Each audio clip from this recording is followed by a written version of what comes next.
Hey, y'all, T-Ham141 here. I'm Tracy. Welcome to the live stream tonight. Before we get started, I'm going to go ahead and just let you know I've got merch. I've got all sorts of cool designs on shirts and like 60 or 70 different products over at Redbubble. I'll put the link up here. And I've got books. If you go to thand141homestead.com, you will find each and every one of my books. I sell, they are Amazon quality. They are printed on Amazon KDP. A big shout out to all my friends in the homesteading community. You can find me on Instagram. You can find me on Facebook, YouTube. If you haven't already, go ahead and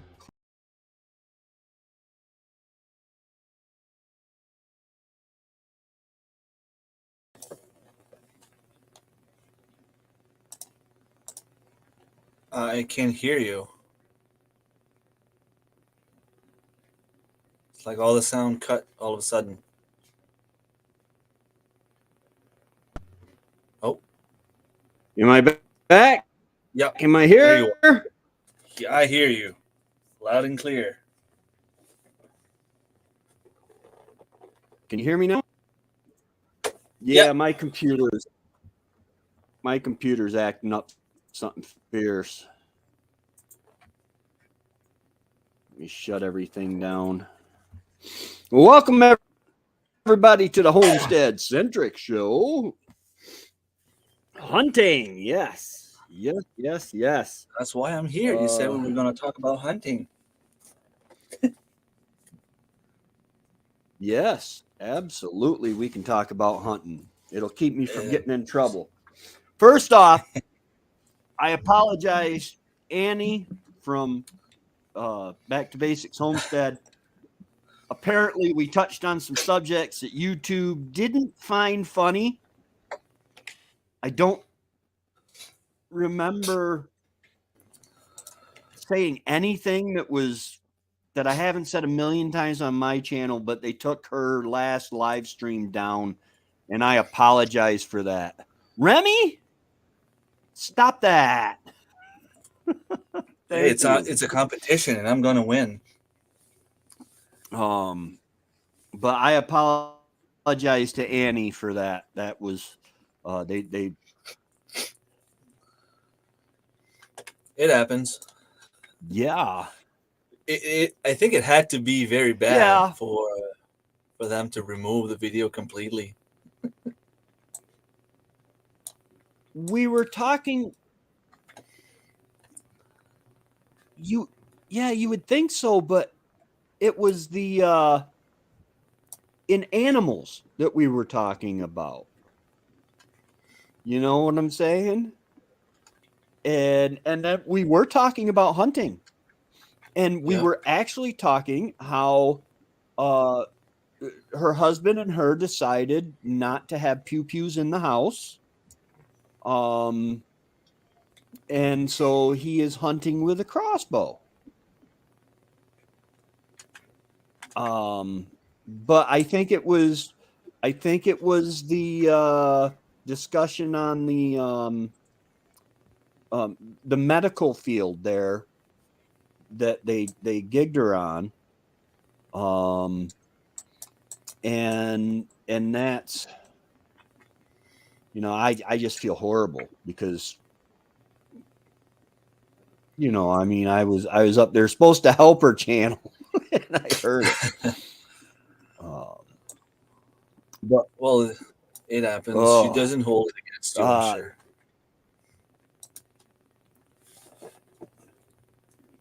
Yeah. I'll make it up to her. I'm gonna send her a super chat on her next live so that she won't lose, she won't miss the income that was ripped away from her by my big mouth. But the tens of dollars we make a month on YouTube, man. Yeah, right. Exactly. What I hate the most about the situation is that She didn't get a warning. She didn't get a chance to remove that part that was spoken of. It was simply taken out.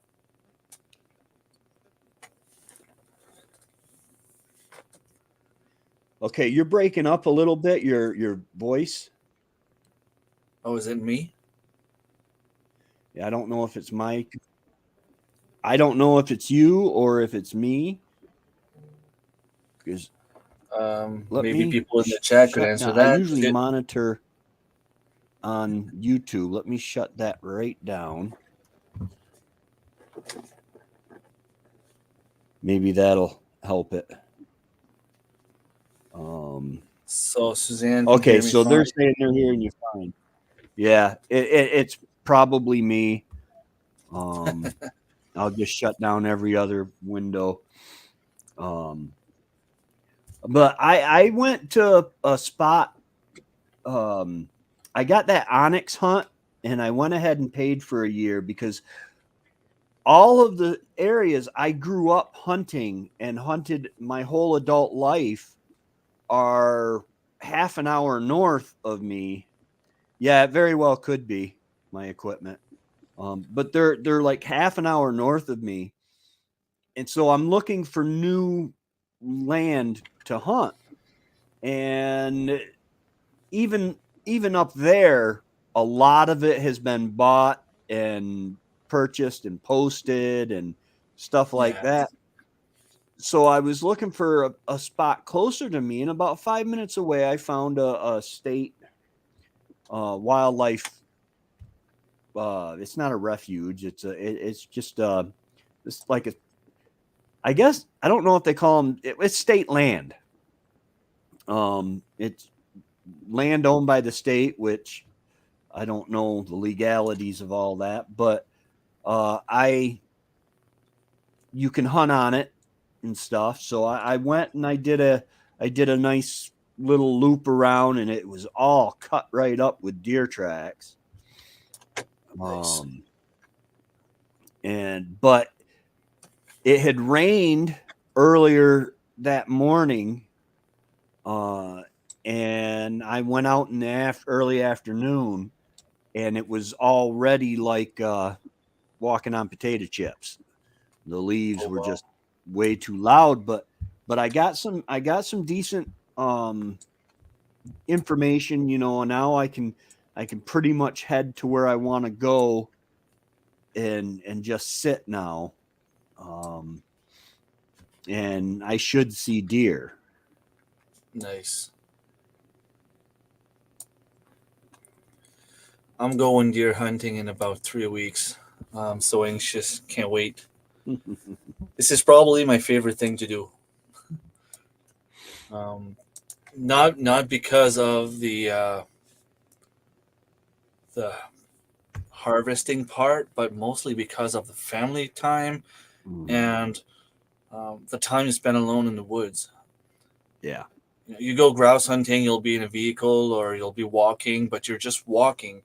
If you go moose hunting, you're either in a cutting somewhere or driving around or in a stand. But when you go deer hunting, it's all about finding that trail where the deer is going or the deer is passing by, and you sit down and you wait. And then if there's nothing, then you just keep walking. You follow the trail and you go sit down a little bit further. I found so many awesome places by doing that, like streams and brooks and falls and things like that, that you're thinking that nobody in the world's probably ever been there. It's crazy. And while you're sitting there, it's so relaxing. And the when a leaf, and I say this a lot, I think, but when a leaf releases from a tree, it makes a sound. And then when it hits the ground, it makes a sound. And you get to hear that little tiny thing. Like chipmunks and squirrels will sound like what you'd think a bear would sound like in the woods. But bears don't make a whole lot of noise.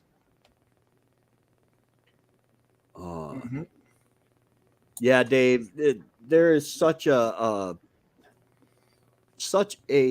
battle on the free speech. It's ridiculous nowadays. But yeah, I can drive, I'm going to say 20 minutes, and I can be at a spot where I usually see deer. Now I hunted there muzzle loading season here. I only went out 3 times during muzzle loading season. I didn't go out at all for archery, which it's the same 2 tags. If you fill, I get uh antlerless, and then an antlerless per tag for archery and muzzle loading, and then I get a antlered or antlerless for Nice. and if you don't use it during archery, you can use it during muzzle loading.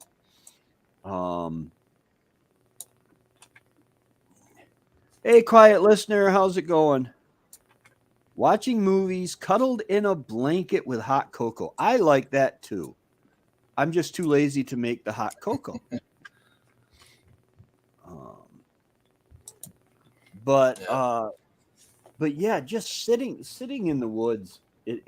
And then it's amazing because you're sitting there and your mind is taking in the environment.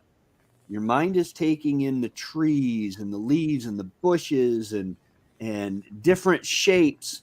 Like there's always that dark stump that no matter how many times you look at it and you know it's a stump, once the light gets down to a certain angle, you're gonna check it out through the scope.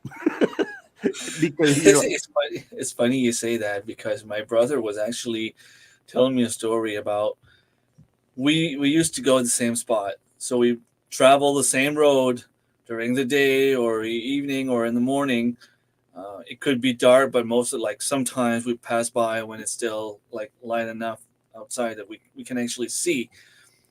And we must have passed by the same stump like maybe 50, 70 times in the past 10 years.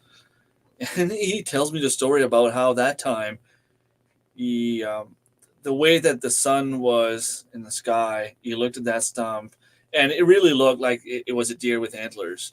yeah. So he got out, started moving towards the stump, and actually shot it, thinking it was a deer. And now he's like, "Oh, that's right, that's a stump." I'm like, imagine if it was something else. Like you're Yeah. shooting something you're not even sure what it is. Like Yeah. it's funny, but it's not funny. Yeah. It can be scary. My sister's first husband used to tell me a story. He quit hunting because he pulled up on a deer and he was about to squeeze the trigger, and the deer jumped, and his brother was dead in his sights Oh, from the other side of the deer, and that scared him so bad he wouldn't hunt anymore.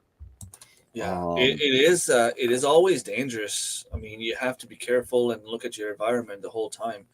But yeah, that's why when you go, it's always nice to know where you're hunting and to know if there's anyone else around. yeah, And we know if we go hunting with my dad, he's the oldest one, but he's the one that's going to be walking through those woods probably the most. My brother and I, and this year my oldest son will be coming with us, and I want to go with him just to be able to show him the proper way.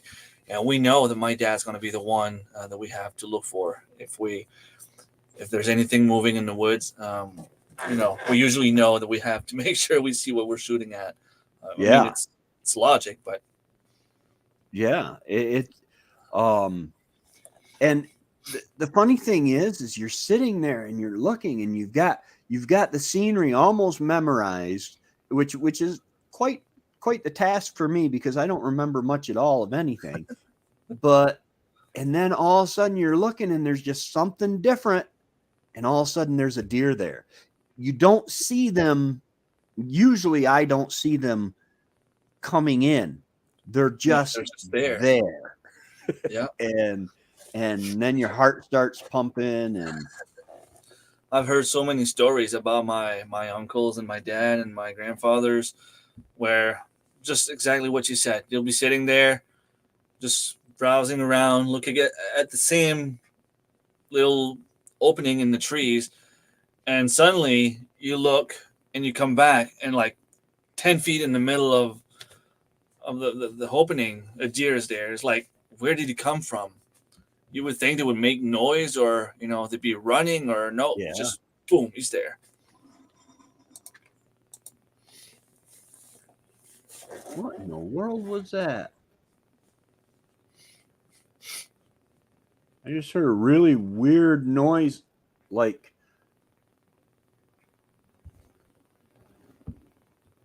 a pan sliding across the top of the stove, but there's nothing there. Maybe your house is haunted. Yeah, it could be, but we just built the house. Wendy did die here, and her sister told her to haunt me. I don't think that's a Before real Halloween. option. Yeah. Oh, it might have been the cat doing something. Probably.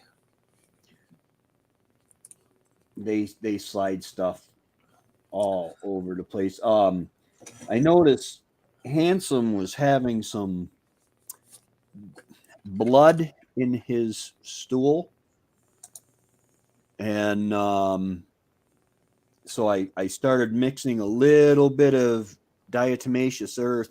I am not a doctor, just to let you know. I'm not a doctor. This is not medical advice. But I put a little bit of diatomaceous earth in their soft food. They get it like a teaspoon of canned cat food every morning, and so hopefully that helps, because it's probably just worms. Yeah. But yeah, and then today I didn't get a chance to go out today. Trevor came. We loaded up the tractor, and then we went to my friend Ben, and he's like 68 years old, but he's in better shape than I am. But he gets a couple loads of logs delivered, and he's got an outdoor wood boiler, and so we help him cut up his wood, and it's a lot easier with the tractor, because you can move everything around. You're not cutting on a pile where stuff is going to roll on you. You're not having to throw every block. It's really nice. But hopefully tomorrow night, yeah, because it's getting dark early now, so I'll be able to go hunting and make your live stream. Yeah, I see you talking to Darren and saying you had to watch the rerun of your live. I've got to go watch your live from last week. The one from my birthday 2 weeks ago. I didn't monetize it. I didn't take a chance. It was funny. Darren was funny, and we had the visit. We had the visit from Fred the monster. Oh, that's right. I watched that one. I was there for that one for a bit. I think it's the last one that you missed. Yeah, the last one. The one where I made a shout out. Yes, I have not watched that one yet. It's just, I don't know.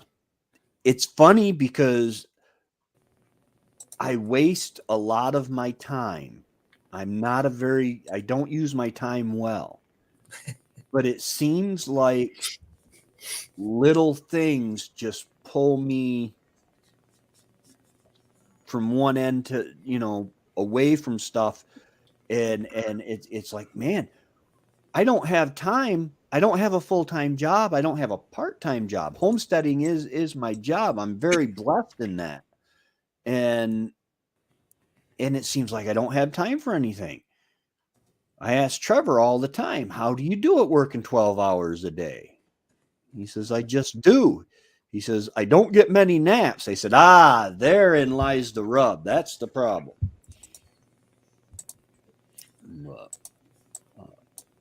But yeah, I like working with Ben and Trevor. It's always fun. And but tomorrow I'm probably gonna go sit at my I used to say it was a secret spot, and then I was talking to a guy and he said, yeah, you ought to go sit such and such a place, and told me right where it was. I'm like, really? I've never seen anybody. I mean, I've seen people. It's state land, and there's a road that goes down it, and I've seen people drive down the road, road hunting, and then I've seen people go down and park and go in and sit way down at the bottom, but never up where I hunt on it, and it's a beautiful, it's a gully. The last year I hunted before we moved up here, I put set out.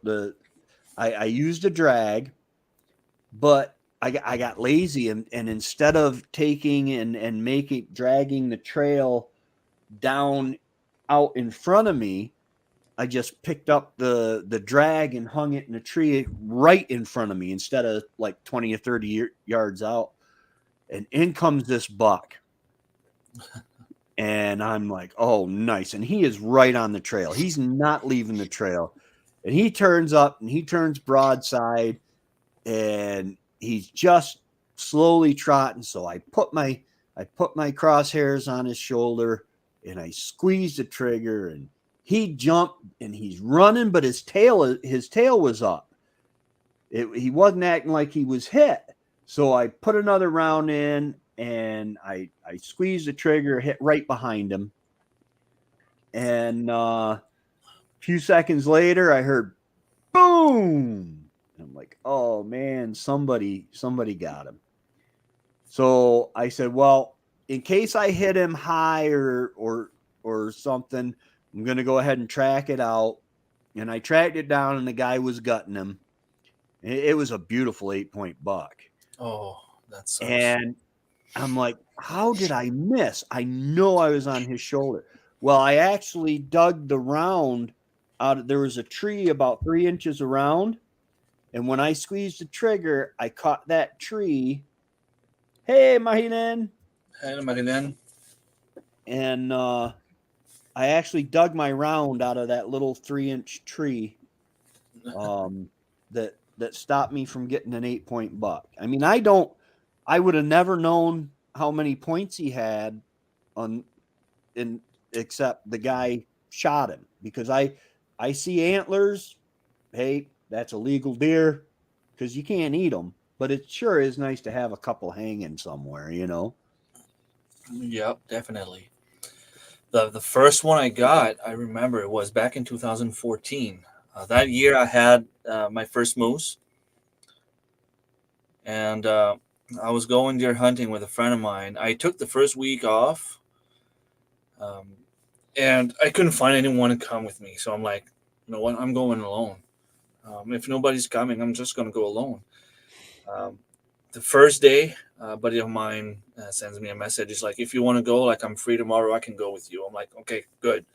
So we left here. It's about 2 hours and a half drive before you can actually start hunting from where I live. So we leave like around 5 a.m. We get there 7:30, just like as soon as the sun starts to get up. And we didn't see much until it was about 11 a.m. So we're driving on this big road, about like heading towards the other village back there because we wanted to go grab a little snack. And there was a bunch like trucks driving by. They were hauling wood. So it's like, the truckers are working hard. And suddenly I see this little deer. And as soon as I stop, my buddy's like, I saw antlers. So he starts running out of the vehicle, and he shot. and he missed. Well, we didn't know how bad he missed because we actually followed a little bit of blood, but it was just like a tiny blood trail. Mhm. So we after looking for about an hour, I'm like, okay, well, we're gonna go grab a lunch, come back here, maybe whatever it was, it'll come down, and we'll go a little bit further, deeper out there, and maybe we'll find him. So we go out, we grab a snack, come back exactly at the same spot. We go in, and there was a little gulch, and on the other side there was a little cutting. And as soon as we started walking in that cutting, the deer got up, ran for like maybe 50 yards, and stops right in front of me. So I pulled the trigger, and like he didn't go like 1 feet. He stopped right there, and we got there, and we look. I told my friend, I said, "Look, you know where I shot him because he was close enough that I couldn't miss." And he shot him like he just tipped the end of the butt of the deer. He's like, Oh, "Oh well, I didn't want him to run away." Well, you should have given him a chance to get up. Like he had his face down, and all we could see was the butt of the deer when he shot. I'm like, "You should have waited." He's like, "Well, I didn't want to take a chance to lose him." I said, "Well, you're not gonna shoot him if you just shoot him in the butt." yeah. And luckily enough, we were able to get it, but still, it was just a little spike. But the meat was good. We were coming back. I had a doe permit for one of the. A lot of times you can only get you have to put in for a doe permit, and they're only good in a certain wildlife management unit. And like I live in 6K. The places I hunt most are in 6K. My daughter lives in 6R, so I'll put in for 6K and 6R. That way, I can, get deer where I want it. But that year I got one for way up north, and we're coming back, and it's not really dark out yet. I don't know why we left so early because we're a place where I'd never hunted, but we're driving the back roads. They're like dirt. They're logging roads, but they're a little bit better than logging road. And so Tommy, my big brother, this is one of the last times I got to hunt with him before he died. But we're looking at this Jeep that this guy pulled in the Jeep, and he went in hunting, and all of a sudden Trevor says, "Well, look at that deer." And there was like a crossroads of the two logging trails, T there, and Trevor gets out of the car and shoots the deer in the brisket. And that deer took off running, and it kind of ran off to our right. It crossed the logging road, and it went through, and we start looking for blood, and we're not finding any blood at all. And Trevor says, "I know I didn't miss that deer." I mean, this was a 50, 60-yard shot. It wasn't a hard shot at all. He says, "I know I hit that deer." So we're tracking, and all of a sudden the deer must have stumbled on a log and went kind of down, head down a little bit. And what it was the hole was kind of high. The way the deer had been standing, Trevor shot it kind of high in the brisket, but at the angle, it took out the heart. The deer didn't have a heart in it. It just turned it to gel. But when that deer hit that stump, it just emptied out. What it was filling with blood. It was a dead deer. And that was I'd never seen blood like that since the war. It's weird how like those animals, they're strong and they're tough. Yeah. I shot a deer. The second one I got was a 7 pointers, and we had this little plan, my brother and I, and we had one of his friends with us. And where we were hunting, it was like this small road that had a little curve in the middle. So it was about like 1 kilometer this way and like 1 kilometer in a small angle. So I'm like, okay, let's get someone to sit watching like the first half of the road, and let's get someone else sitting in the middle of like the second half of the road. That way, there's no way that we can shoot each other. And let's get someone to walk around us, like go around a big circle to try to get the deer to move and come out in the road somewhere. So it was early morning, like a really big frost. It was freezing. Around 7:05 in the morning, we can start hunting around 7. I go down the road, and I told my brother, I said, I'm just going to go back, turn at the corner there because it's too cold. I don't want to go and sit anywhere right now. So I go up the hill a little bit. And when I turn around, right where my brother went in the woods to start walking around, there was the buck. So I lifted my gun. I'm like, okay, I have to be sure I don't shoot my brother. But I couldn't see him. There was no way for me to see him. So I'm like, okay, well, he's not in the road, so I'm taking the shot. So I took the shot, and then my magazine jammed, of course. I couldn't get a second shot going. But the deer did like as though nothing happened. I shot, he looked at me, he started walking slowly towards the wood. I'm like, oh no, I missed. And like you have the adrenaline going and your heart pumping. I'm like, oh no, you can't tell me I missed. So I just started yelling at my brother, keep an eye out, it's going your way. Keep an eye out, it's going your way. I missed. And I let my backpack on the ground, and I just like start running. I didn't have a bullet in my gun because I couldn't put it in. So I just start running, and I got there, and the deer must have walked maybe 15, 20 feet, and it was laying right there. And my brother, all that time, he could hear the deer walking by him, but he couldn't see him, and he knew that if he moved, it would scare away the deer. So he was just not moving, trying to see if he could spot it. And then all I kept thinking was, man, I hope my brother is still in the road. I hope my brother is still in the road. And then he heard me shooting, and he could hear the deer walking, and he heard the deer fall. But when he started hearing me yelling that I missed, he figured, like, what's going on? Like, did he miss, or is it a second one? So he was on his guard, but then I got there. There he was. It was a 7-pointer. So it was a nice little buck. It's always a fun story when you're talking about hunting. Yeah. So many memories.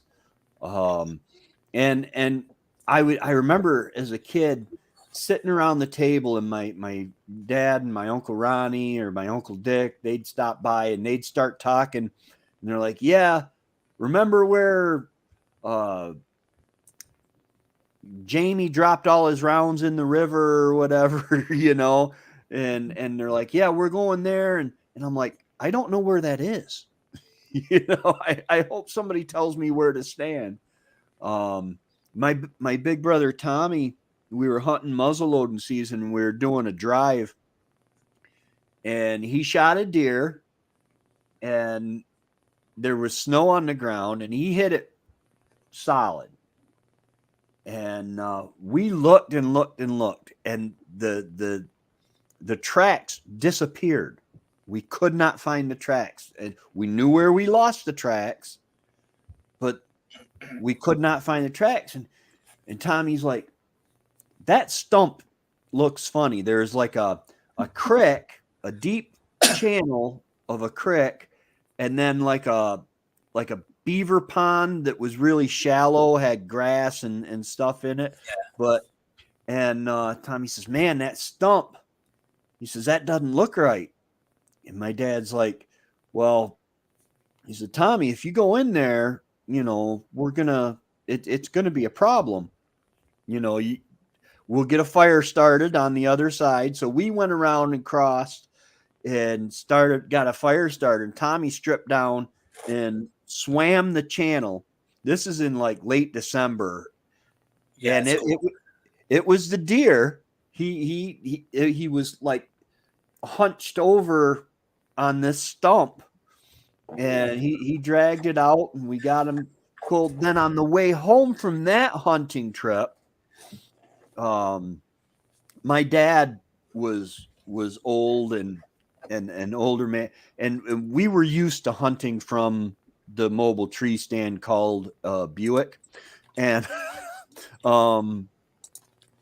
there was a deer in a field, and Terry Seymour, who is since passed on, he says, I'll get it. So he steps out of the other side of the car, steps off the road, and nobody thought to back him up because Terry Seymour's not going to miss. I mean, these guys are the guys who taught us how to shoot.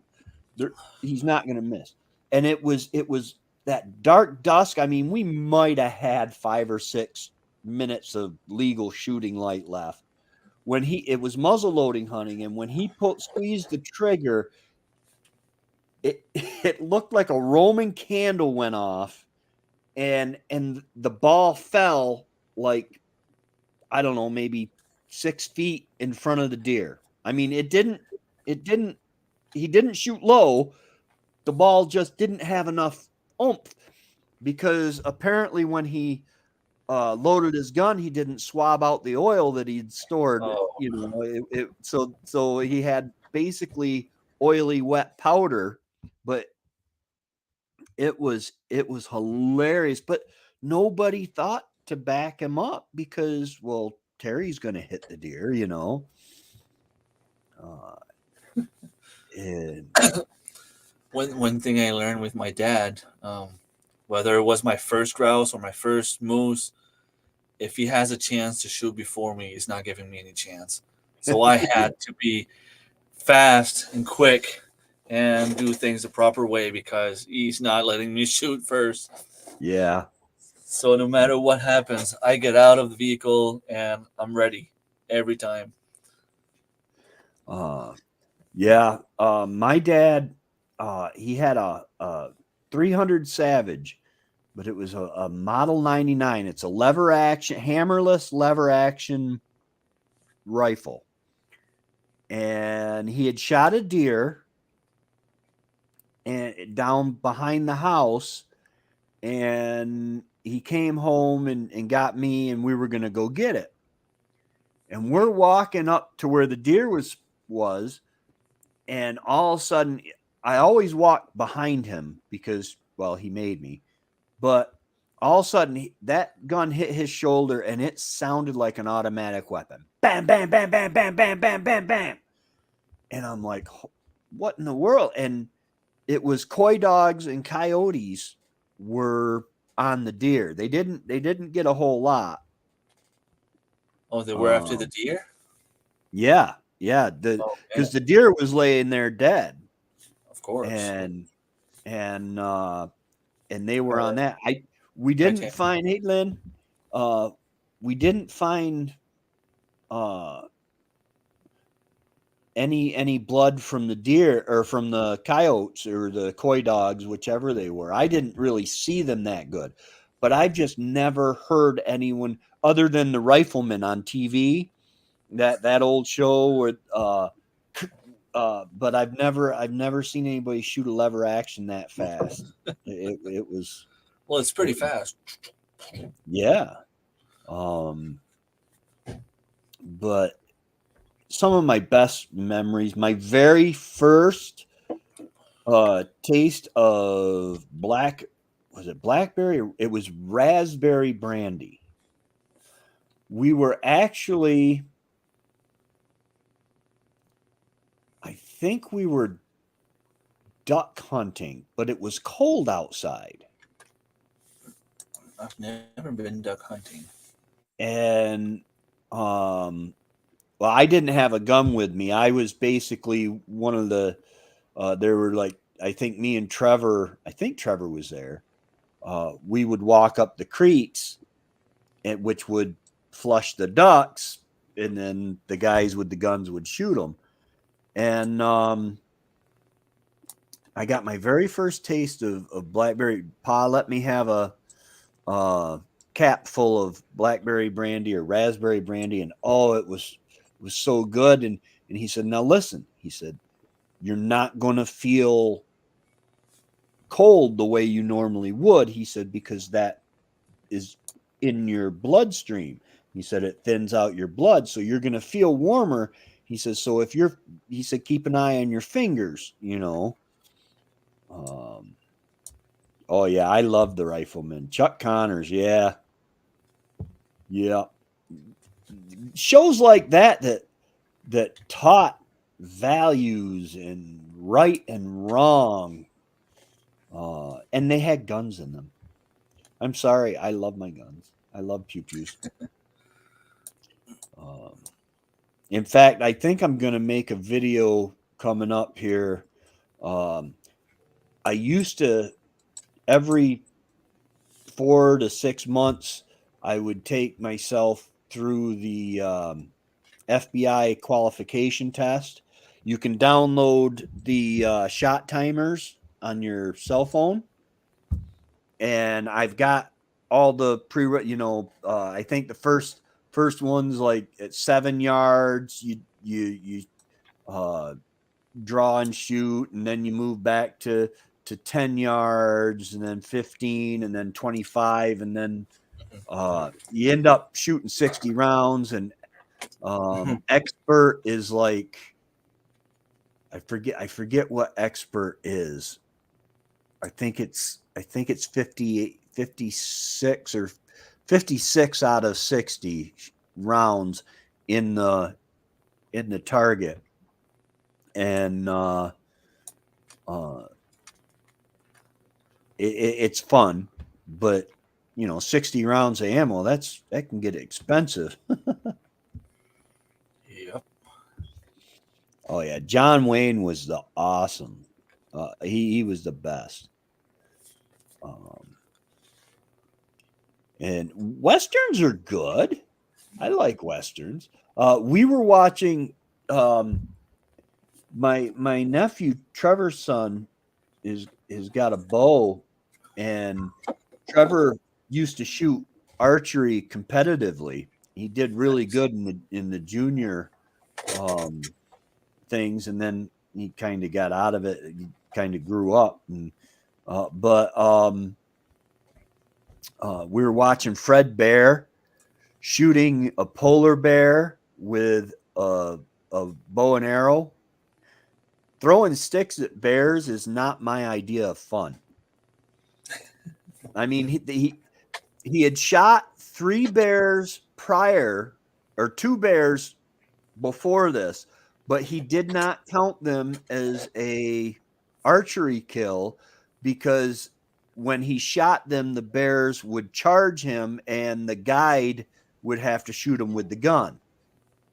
Okay. And but the third bear, it's all on YouTube. Fred Bear polar bear hunting and stuff like that. He shoots one. He shoots it twice, and it runs away, and they end up getting it. But polar bears, they hunt you. You are on the menu. I mean, Oh yeah. you get grizzlies and black bears, and yeah, there's a chance you might be on the menu. But with a polar bear, no, they see you, you're on the menu. They're waiting for you to come to their table. Oh yeah. Definitely. And then we showed him in the opening of a lot of Fred Bear's old videos, because we grew up on them. He was an instinctive shooter. He never used sights, and they were, I think it was pheasant hunting, and a pheasant takes off, and he just pulls up and shoots it in the air. And I'm like, oh my goodness, to shoot a pheasants and partridges, they're only the size of my head if you're lucky. Partridges are smaller than that, maybe the size of the top of my head. The breast is maybe the size of my fist. Yeah. Hi, Annie. Annie! She is such a good sport. I ruined her live stream last week, and she's not mad at me. She's not mad at you yet. Yet. Well, Don't her expect next a Christmas present this year. Yeah. Don't expect a Christmas card. Right? Well, I'm gonna make it up to her. Because that's lost revenue, and but but yeah, um, it's I guess in the United States we have had several Supreme Court decisions on firearms and stuff that have really been instrumental on changing the way the government's able to restrict us, if that means.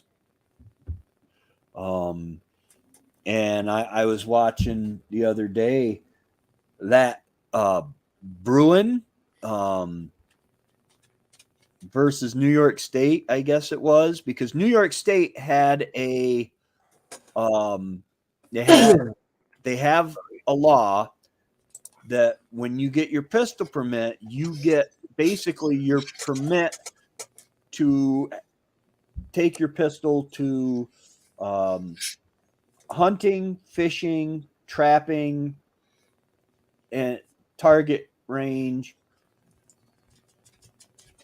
and somewhere else. I forget where else it was, but and then if you want to be able to carry concealed or to carry it with you all the time or whatever, you have to give them a reason why you need, like, I've had death threats on my life, or I carry a whole lot of money at night, or stuff like that. And in Bruin versus New York, um, they shot that down. They said you can't make a separate a separate requirement. If they have the right to possess, they have the right to carry, and that in that they said something about you are for a you have to look, and if it hasn't been enforced in law before, you can't make a new reading of you. I'm not explaining it very good. But like you have to look at the history of the way the courts viewed that subject, and traditionally, if that was looked on as legal or illegal, then you have to look at it that way. The court has to look at it that way too, and that is changing a lot of things right now. There is a court case working its way up against I forget what it was that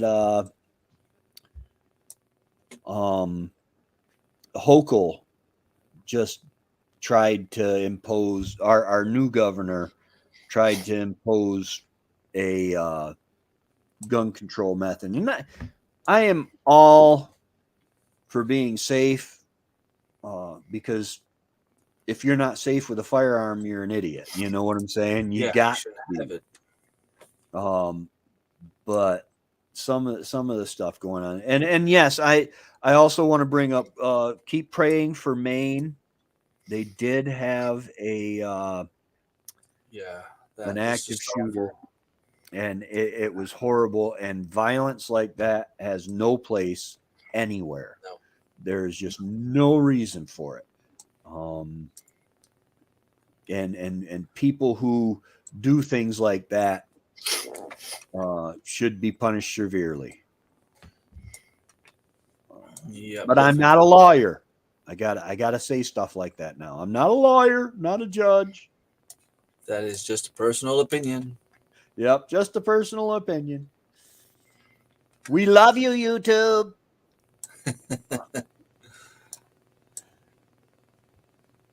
But Yeah. yeah, so many good memories of hunting and fishing, and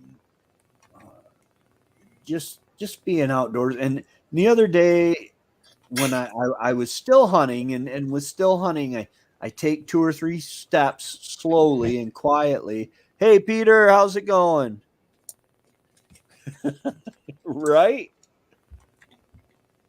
Um uh and then I stop, and you hear things and you see, because every couple steps, your whole ability to see things changes. Yeah. And you see things and hear things, and it's quiet, and I mean, you're hearing leaves as they release from the tree, uh, squirrels and chipmunks running up all over the place.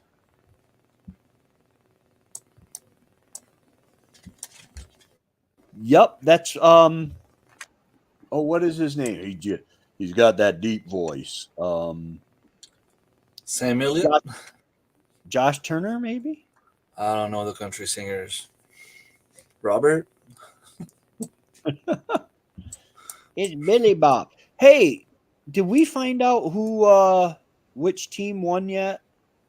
Not For yet. I don't know. They're probably gonna have like a live stream this weekend or something. I yeah, didn't hear anything about it yet. Luke Bryan. Yeah, he's awesome too. Um, yeah, he was actually, was it Luke Bryan?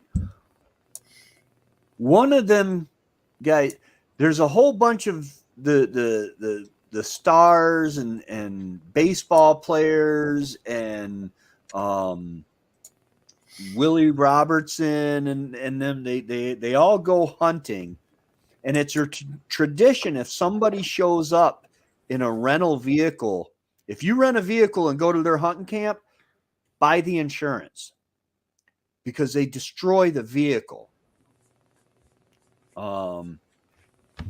But I mean, they took and picked one up with a excavator and threw it to see how far they could throw it. But then they ended up baptizing. Was it Luke Bryant? They ended up baptizing him right in the river. It was pretty cool.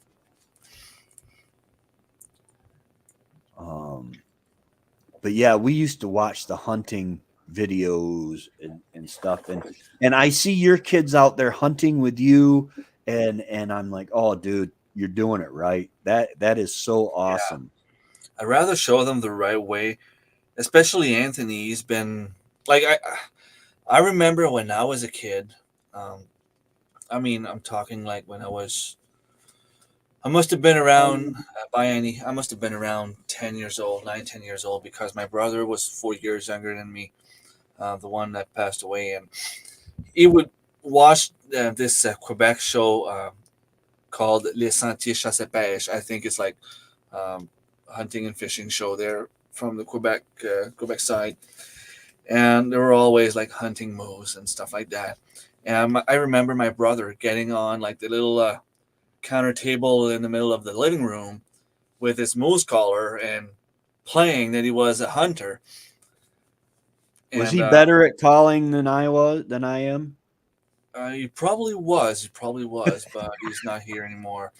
Oh, Um, but when I see my son Anthony, he looks just like him. He does everything like him, and I see him talking about hunting. I mean, he has like this little pellet pew pew, and what's it called? The one that shoots little plastic pellets there, airsoft. airsoft.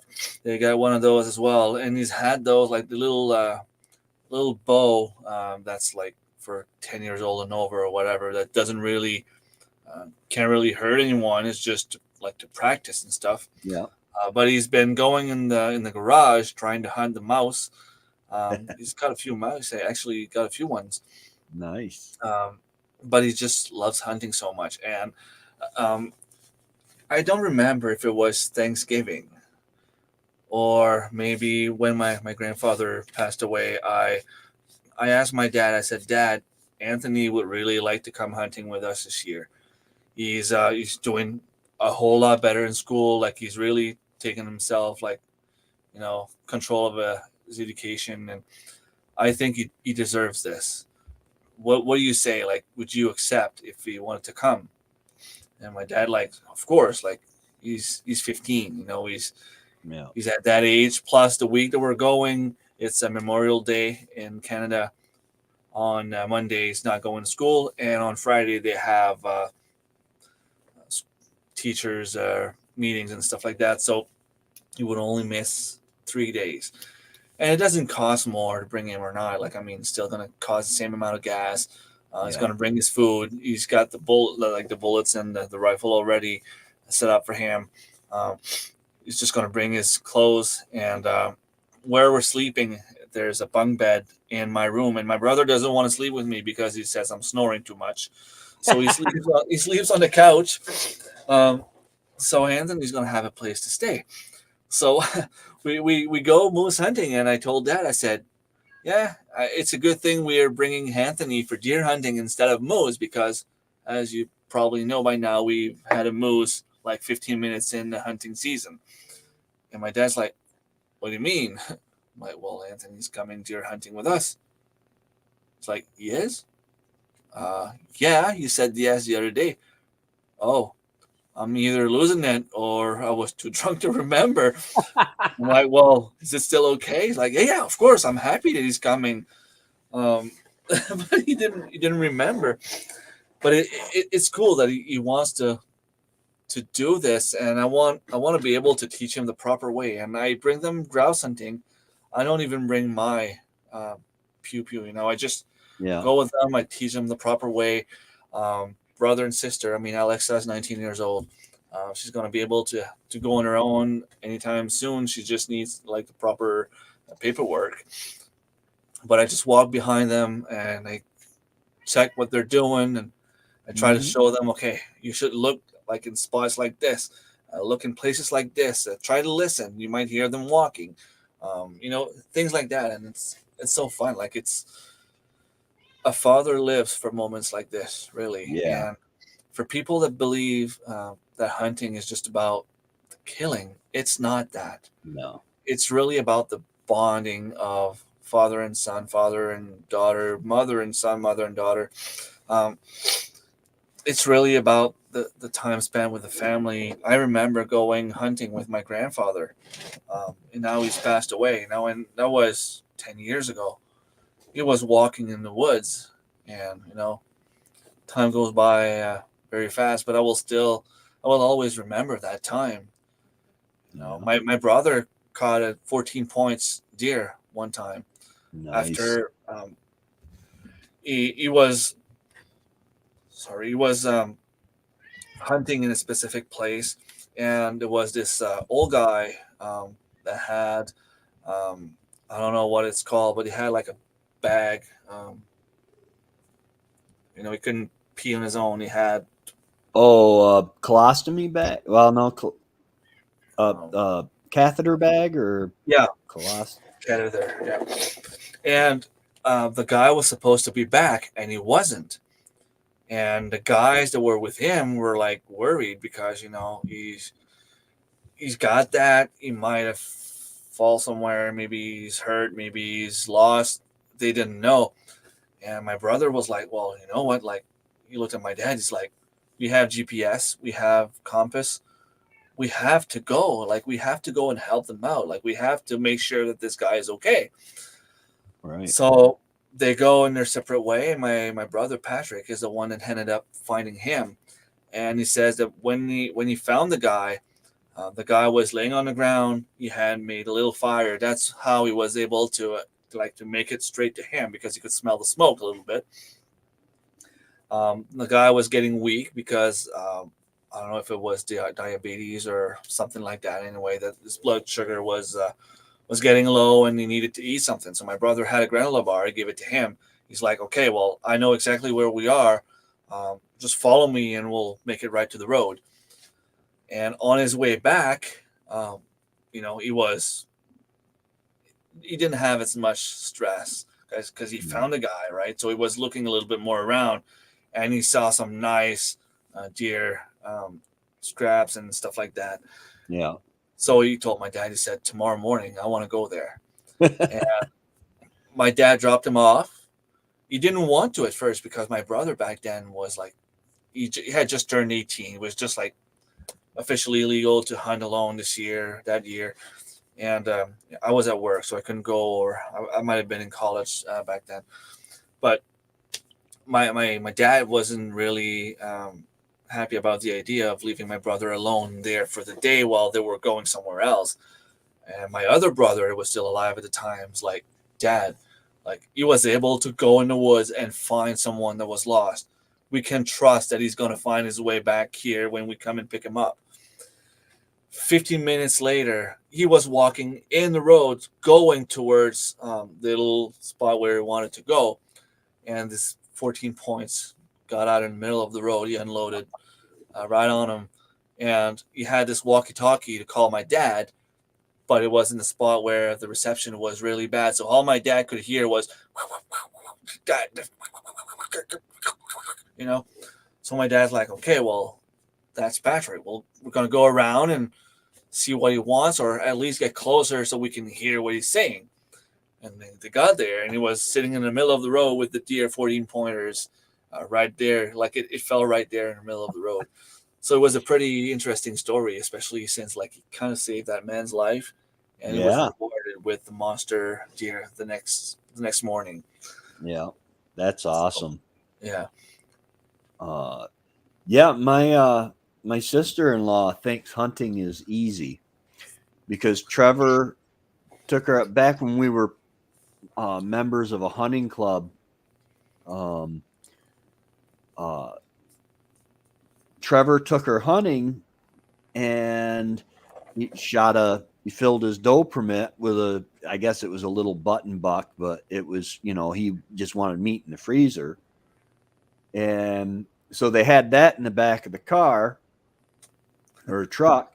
And then he came up, and I would park my van at the gate of the hunting club, and I would still hunt through to my tree stand. Well, I get to my tree stand, and there are two people standing under my tree stand, and I'm like, okay, what's going on? And it was Trevor and his wife. So we got back to his truck because he drove most of the way up through. And I said, well, you know what? I'll just go to your truck and ride back to the van with you. And we're riding along down this access road, and all of a sudden I saw antlers. It was on the driver's side. I saw antlers. And if I see antlers without having to look, it had to have been a huge rack. But we were taught you don't count the rack until it's on the ground, because as long as you know it's got enough to be legal, you're good to go. And so I got out because I was on the passenger side. The deer was on the driver's side.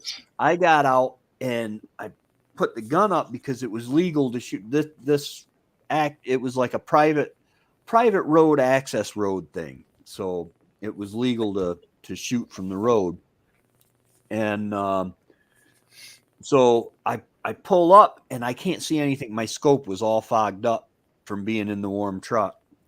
So I said, Trevor, I'm fogged. Well, so Trevor opened his door. He stepped out, put a round in, and he shot, and the round hit right between its legs on the ground. And it took off. And so Trevor and I tracked it for a little ways. And then the next morning we went up and we tracked it most of the day, just stalking this deer. And it was pretty interesting because the things you learn about the deer, when they bed down on a south facing hill, where they can see out around them, but the hills behind them, and the wind they can smell from behind, they can see to the front.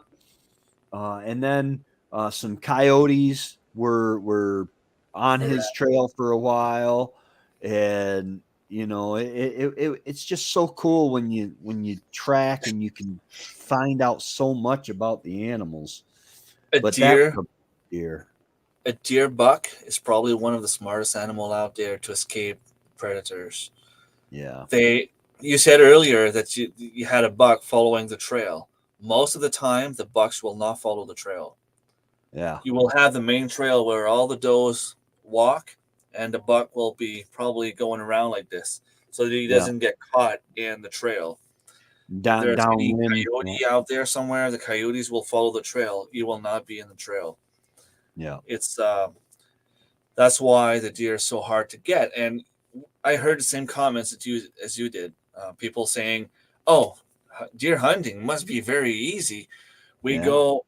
There's a place about an hour from here where all the deers in the winter they get together and they go at that spot where there's a guy there that has hay and feeds them the whole winter.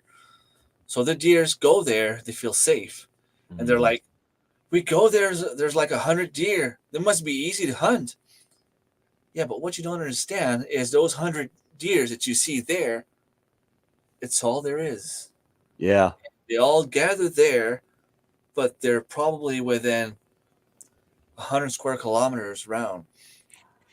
They go their way and they can smell you, they can hear you, they can probably feel you walking on the ground. That's how smart they Yeah. are.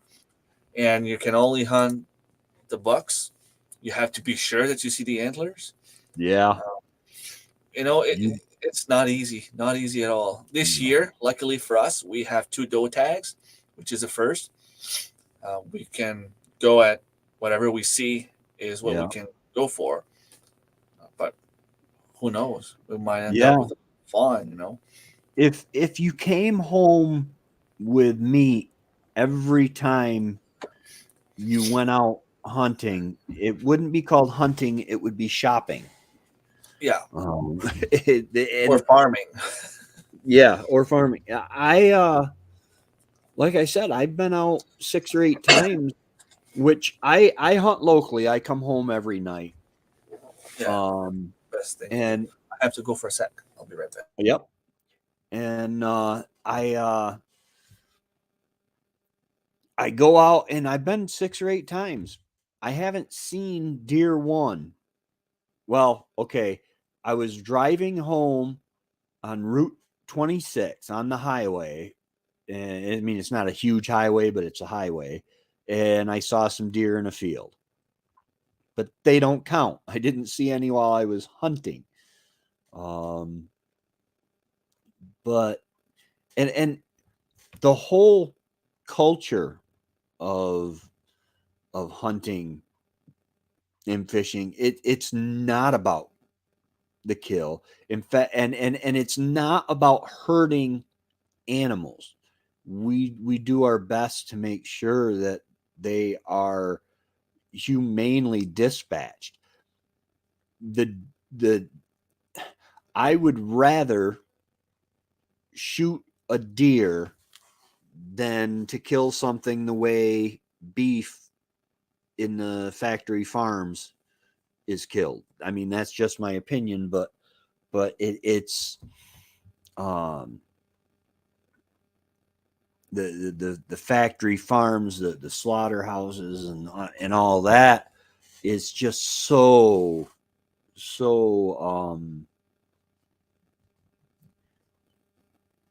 it's not very humane, you know. Um, I mean, it's not inhumane, and it's what you have to do uh, to feed a population the size that we have. But it's really, the tradition, taking kids out, um, introducing them to the safety, the responsibility, the love of the outdoors. We were meant to be outdoors, and not just on our cell phones all the time. I am horribly guilty of being on my cell phone a lot. Um, I had to I had to control myself when I was sitting in my spot the other night, during muzzle loading season. I had to control myself because I almost pulled out my game and my phone and played a game, and I'm like, no, it's just dark enough that would illuminate my face, and it's bad enough I got a white beacon. I'm Um, getting there. I'm getting there. yeah, uh, and so I that the picture I used for this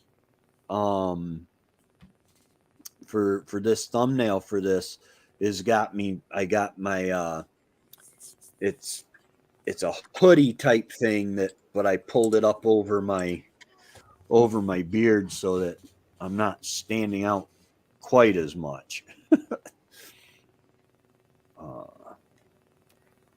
But yeah, I love it. Seeing the wildlife, and people say, "Oh, you gotta hate the deer." No, I love deer. Off season, um, outside of hunting season, there is nothing I love better than to watch deer.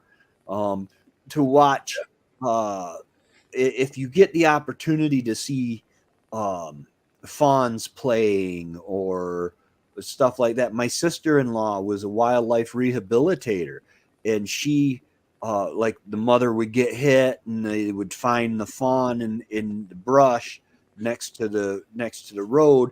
They would bring them to her. She would bottle feed them if need be, and raise them until they could survive on their own, and then they would transport them to where they could be released.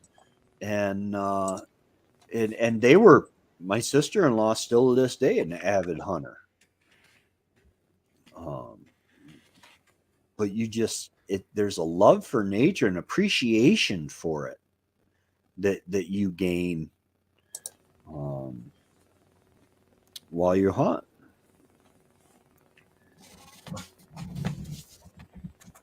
But But how does it work in your place? Like you have the regular rifle season, you have bow season. How long does it last from when to when? And are you allowed for doe, or is it you have to buy a specific tag or you have to apply? yeah, well, doe permit, you apply and you can get prep. Like I haven't gotten a deer in so long that I got my 2 doe permits. You can put in for 2 wildlife management units, and I was able to get the ones I asked for. And then veterans get special preference points and stuff like that. But we have early bow, which is I think it's the first few days of bow season, which is September 27th through the 30th, or through the 29th. I think those are the days when you can use last year's archery tags. Weird. And then from the 30th to the 13th of October is archery by Maryland. To the Huga. From the 30th of September to the 13th of October is archery. But then on the 14th of October to the 20th of October is muzzleloader season. You can hunt either archery or muzzleloader.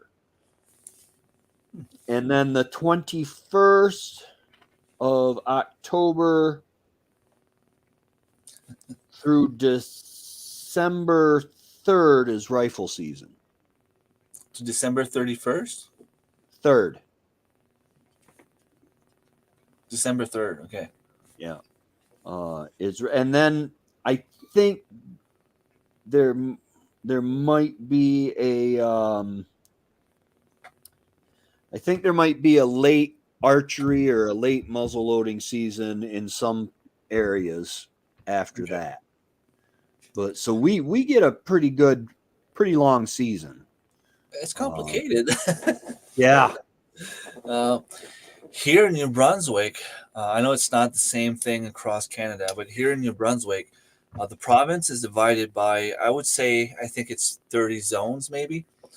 Um, there are some zones like the one I live in, which would be zone 4 and 5, which are pretty awesome for Hey, moose, fisherman. but very, very bad for deer. Deer hunting is not permitted in my area. I think zone 6, no, it would be zone. There's a few zones that are closed, maybe zone 7, 6 or 7. Um, and then there's like zone 1 and 2 that's only for 2 weeks. Um, the rest is usually open for bow hunting from October 1st until, well, it all finishes at the same time, third week of November. I think this year it falls on November 18th. And then the last full week of October, which is now, deer hunting starts with rifles for 4 weeks. And now, depending on the zones, well, all the zones are only allowed bucks. And then, if you're lucky enough to be drawn, there's only a few specific zones that you can apply for does. And if you get drawn, then you can go and get your doe tag. Hey Scott, hello Cindy, Fisherman 506, Lee, who got Homestead. Thank you. Those are, I shared the live stream on my Oh, thank YouTube. you. Thank you. Um, you can go ahead and subscribe to Tracy if you want. He's awesome. Shucks. Yeah, those dates I gave you also, they were for northern tier, the upper part of the boot of New York. There are different rules and regulations for the different wildlife management units. Southern tier is a whole different animal because there are so many people. I went to southern tier with my dad when I was like 12, and I couldn't carry a gun, but I think he took me just to help drag the deer. But anyway, but we're walking in the woods, and all of a sudden there's a ridge off to the right side of us, and somebody started shooting down about, I don't know, 500 yards away, and then somebody else would take over shooting. The deer were running down the base of the ridge, and these people were shooting. My dad grabbed me by the back of the neck and pushed me down. I mean, we got down. It was scary. And then the guys that actually killed the deer, because I believe it's if you're the ones that did the killing shot, then it's your deer. Yeah, Were same done, rule here. and there was very little left of that deer. I'm like, oh my gosh. Oh, Dad says, let's go get some lunch. And then we went to a different area that had less hunters. But well, it's a good thing you didn't get that one. yeah. He ended up getting a deer while we were there. I think it was a little crotch horn. Trying to remember. The county, Lewis County, has a lot of state land and a lot of county land that anybody can hunt. It's open to the public for hunting, which really makes it nice. And it's so spread out all over the county that there are so many acres between the county and the state land that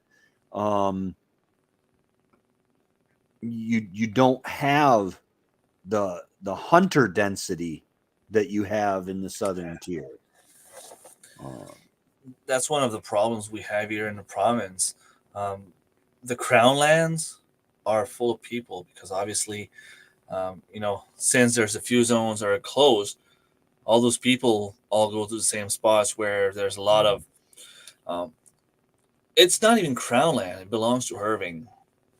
Half the province belongs to them, and if you don't hunt on those lands, you have to go on private lands down south. Yeah. We're lucky. because Jack and Lindsay are setting us up with one of their neighbor, and we have an awesome place to go hunt.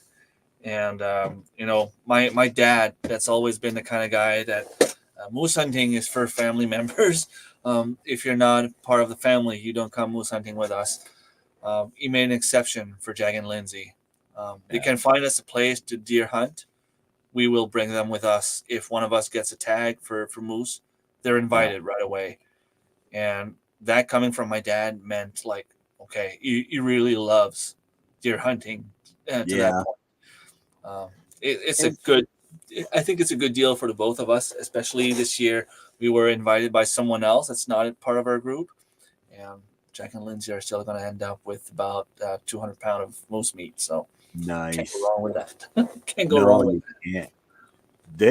They are busy on what was it she said the other day? We were talking about shorts, how to make it with shorts, and she said just post 4 or 5 a day. Well, she does a lot of shorts, and she was telling me what to do, and for a while it was working for me as well. You just take any part of videos that you're making and post that as a short. What I started doing was, let's say, like when I went moose hunting, for example, I saw a grouse. I included the grouse in my moose hunting video, but I made a short on it. I made a short on the coyote I saw. I made a short on, the tracks and the environment that the moose was in. I do the same thing in the summer. I go in my garden.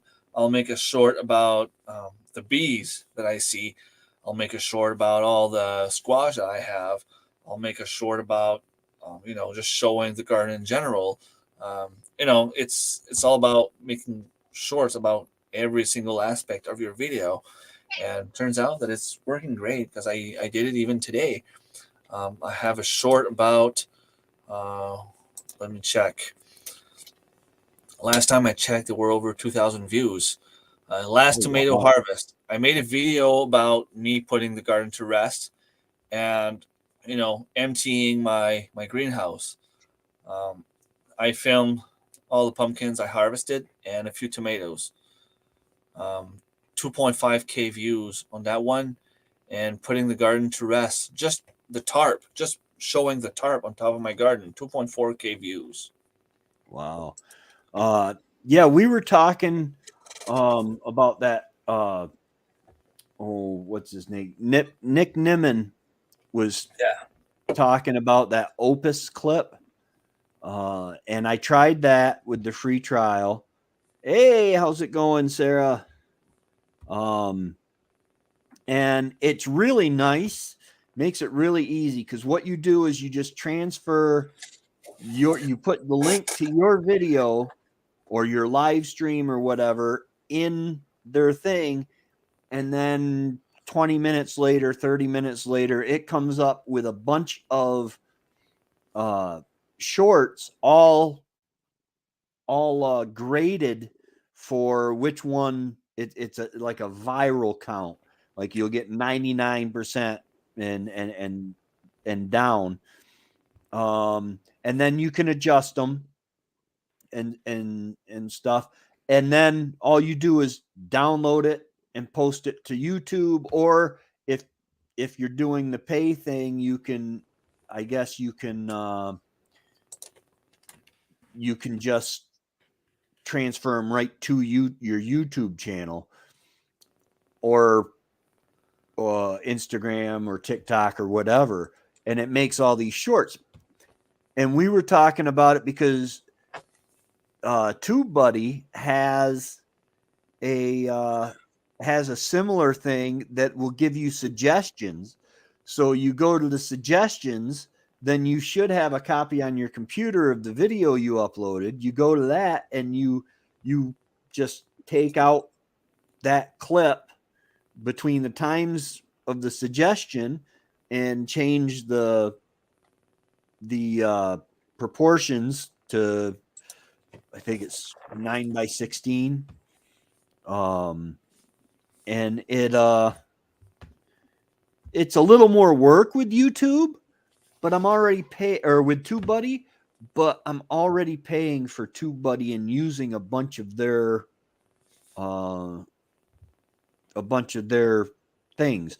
The suggested the recommended actions and stuff like that are on the right Yeah, side are just phenomenal.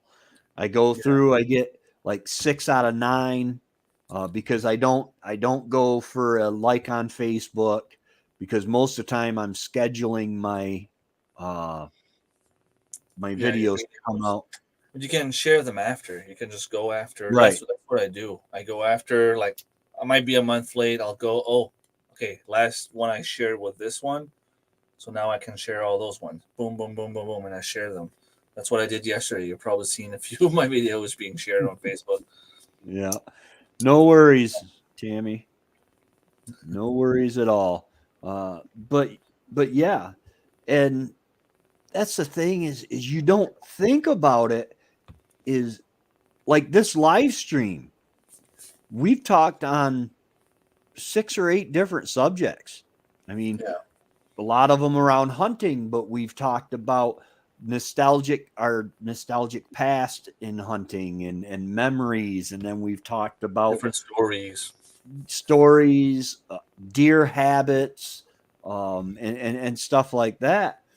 There's a lot of shorts that can be made for that, and what that does now, YouTube has got that link on there. When you upload a short, you can link to the full video in your Yeah, short, and that's just phenomenal. it has to be very helpful. I didn't get a chance to use it yet because the video that related to the last shorts I did is actually coming out next Wednesday. But yeah, I can't wait to try it out. See what. Yeah. Well, chances are the shorts are going to be done being pushed by the time it happens. But anyway, we'll see. Right, but then you can well, I don't know how you could throw a card in toward after the second 2/3 of your Video. can't throw a card to the short. Um, but it's all just go. I mean, I've been growing slow but steady. Every day, every 28 days, I go up about between 25 and 37 ish subscribers. Let's see here. Every day? No, every 28 days. Okay, every 28 days. Okay. I thought I Um, heard every day. no, don't I wish that would be phenomenal. Um, I know, right? I have 800 in the last 14 days, 28 days. wow, I have 39. Well, it happens. Every once in a while, you'll get a big push. One of your video will do great, or one of your shorts. Lindsay was saying that a while back, and I started using it. The tips she gave me, and it's really working. People Yeah, will go to your shorts, and they just scroll, click, scroll, click, scroll, click. So every once in a while, you'll get someone that will subscribe just because it's related to something they like. yeah. Um, No, Cindy, Sarah doesn't have a channel, at least not yet. We're trying to convince her. She's still in the process of becoming a homesteader, from what I understand. She's not too far from me. She's about an hour and a half away from where I live.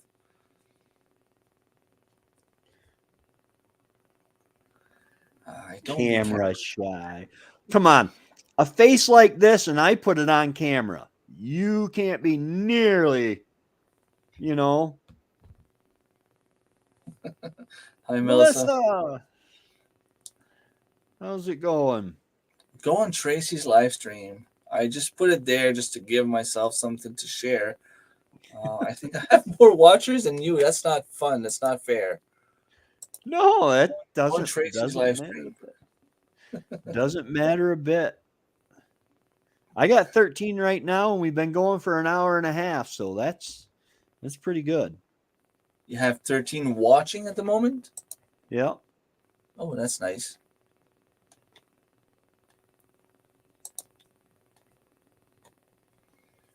Yeah, you don't have to show your face on it. There are actual tutorials on how to film without being in front of the camera.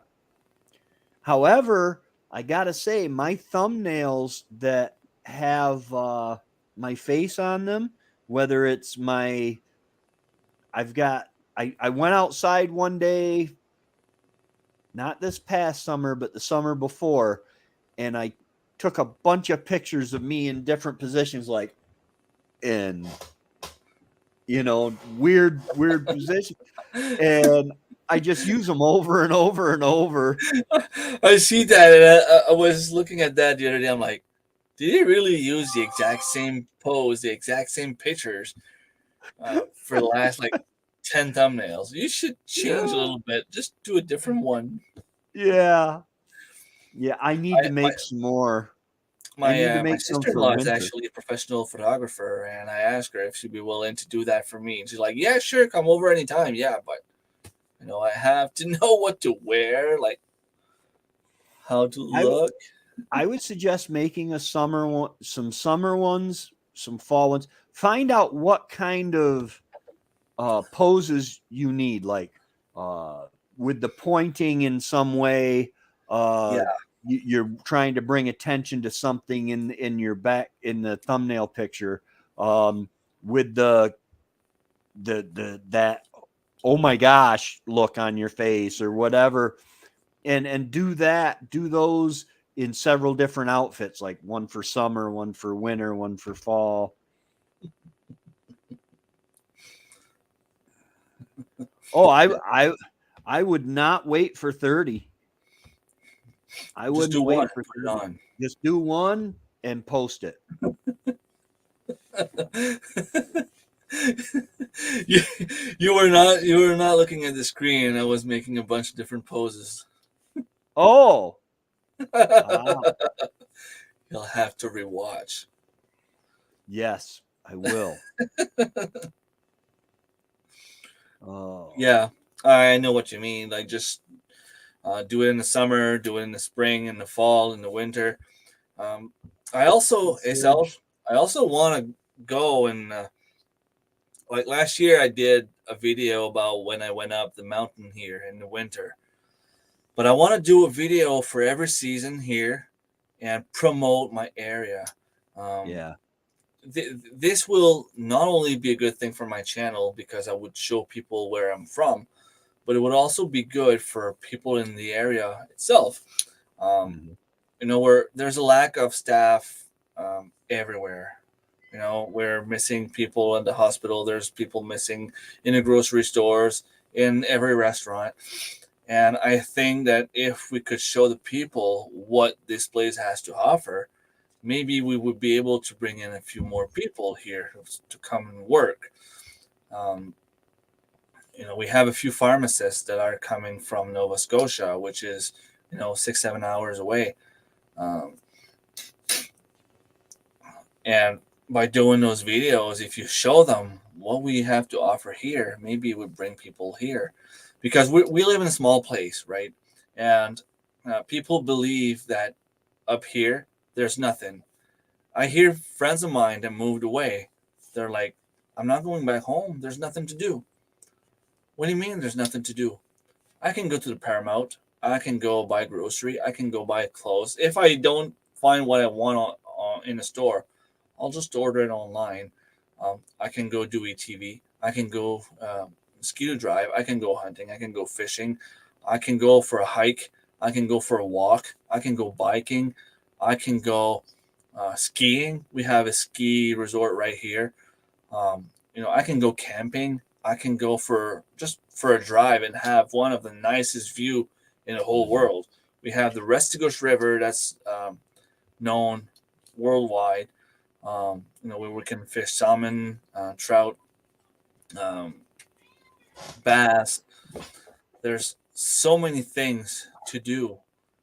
If you just have to look, we Yeah. can harvest strawberries in summer.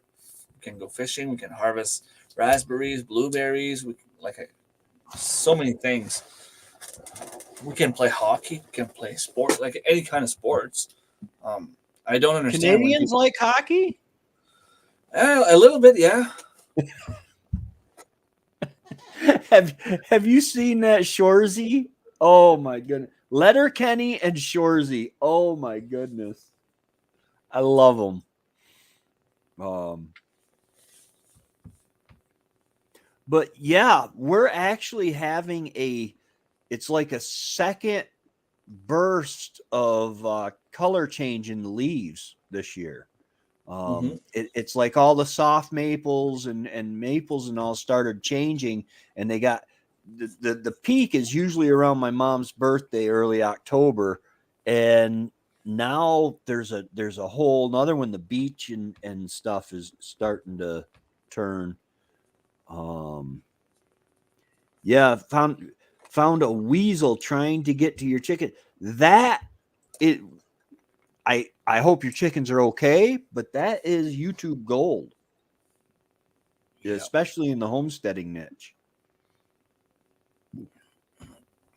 A light snow, keep it there, please. Yes. Well, she's I up hate. in the mountains. Yeah.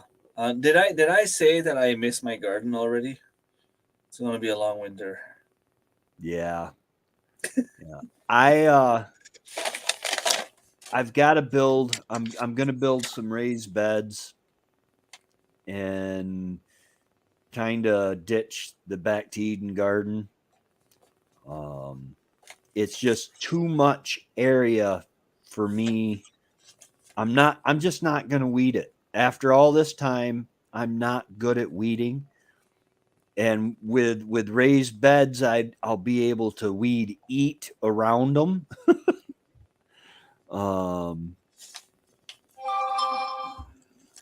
Oh, no on worries. on one of my live stream, was it last week or the week before? I was telling Dave that I actually found some peanuts that I could grow in my zone, and I didn't know uh, the name.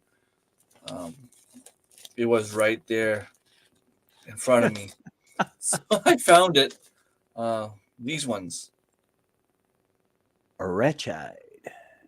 I ought to try Valencia. doing it.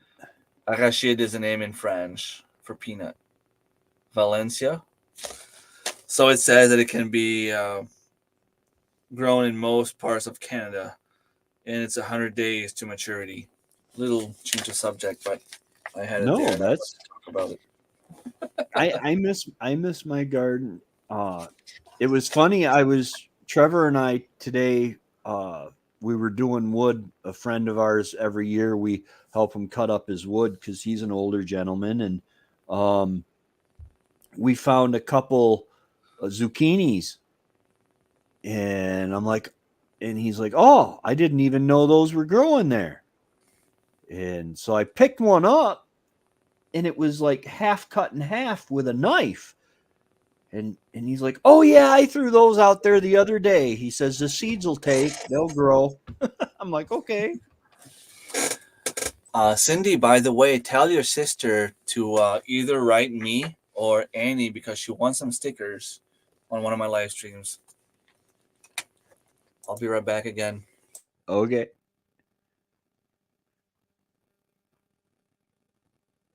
Yeah. It is. It's weird because you put all this work into it. But I think I'm going to go to raised beds rather than the back to Eden wood chip. I mean, I'll probably still use wood chips around them. But I'm going to fill the raised beds with actual uh aged manure, manure that's a couple years old. Um because my garden has never been as good as back when I had the raised beds. We have 3 more trees to cut down to try a different spot for. Oh, nice. Nice. I was gonna do the raised beds in a different spot, but then I'm like, you know what? I'm looking at my garden. I'm only using half of it right now. Because the kale, um, when I it kind of got weeded out. The beans, I've got more beans than I'll be able to eat in a year. Um, the catnip is doing fine. Um, the tomatoes are done now, but and so that's the peppers are done now, and it'll make it so much easier to just all I'll have to weed is the boxes. I'll do probably 4x8 boxes, and that's all I'll have to weed, and it'll cut down the space instead of having to weed the whole garden. I mean, my garden is I don't know. I want to say 30 by 50, something like that. Um, and so it's a big garden and requires a lot of weeding because the wood chips, yeah, they're great, and yeah, they do smother out weeds. And if you put enough wood chips on, it smothers out the weeds. But if you don't put enough wood chips on, it is an awesome venue for your weeds and everything else to grow. But well, Remy, I think I'm going to go ahead and call it for the night. I'm All right. I'm just tired. I mean, I ran the tractor mostly today. I did some cutting. I tell you that tractor is so nice. You Yeah. you pick up the log like 3 or 4 logs at a time. You put them over the pile. You got a guy cutting on either end, and then you open the grapple, and then while you're getting more logs, they cut up the rest of it. It is just so nice. You're not tripping over the pile as much. And Um, well, that's why we call you the tractor guy. I'm not a tractor guy. I'm not a generator guy. I'm the homesteading guy. The off-grid guy. Yeah, I played soccer with the kids before a live stream. I am exhausted. They're way more in shape than I am. I played for 20 minutes and I was done. Well, I was picking on Trevor.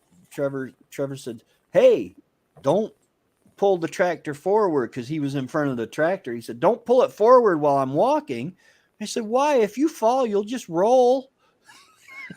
He didn't appreciate the joke. No. Well, that's on him. Joke's a joke. Yeah. All right. Well, thank you everybody for stopping in. Thank you, Remy, for coming on No in. I problem. have had a blast, and I hope you get your deer. And I'm just going to keep on trying. Hopefully the swamps will fill up, and we'll get. I like a little dusting when I hunt because it helps me. I can kind of tell a fresh track from an old track fairly well. But with snow, it's easier for me to say this deer was just here or this was last night's. It's But what you should do is bring a bag of apples and just accidentally drop them on the ground just by yeah. accident. Well, here in New York State, there's a law that says that uh, DEC officers don't need a reason to walk your property. Well, It's that's fine. it's a it's a total Fourth Amendment bust. But hey, our life off grid. Hi, um, Amanda. but it's I don't know. It's a total Fourth Amendment glitch. But and the thing is breaking the law in New York when it comes to hunting. Now, I will say this. You can, it is illegal to put apples down, but I could squish up a bunch of apples and take that juice and put a scent wick out with that juice on it. Good way to do it. I heard vanilla is pretty good. You put vanilla on your boots. You walk somewhere. If a deer passes by, you will follow the vanilla smell. I don't know about the deer. I know the bear like vanilla. Okay, maybe it's not a good idea then. Black bear love it. Well, I don't care. Meat is meat. Yeah, a bear. I have a bear tag. But all right. Well, we're gonna head out. Y'all, thank you so much for stopping by. And Remy, you have your special live stream tomorrow night, correct? Halloween special. I'm gonna Halloween. be dressing with my Halloween costume. Oh, you're not wearing it now? No, that's just the one I had last year. It's not the same. Oh, okay. All right. So that's at 8:00 tomorrow night. Don't miss that. 7 Eastern. 7 East. Oh, 7. I'm 1 hour early now. Oh, okay. 7 Eastern. Okay. Yeah. So don't miss that. And thank you everybody for stopping by. Thank you, Remy, for the shout out and the advertising and all that good stuff. And we will see y'all later. Have a great night. Take care. And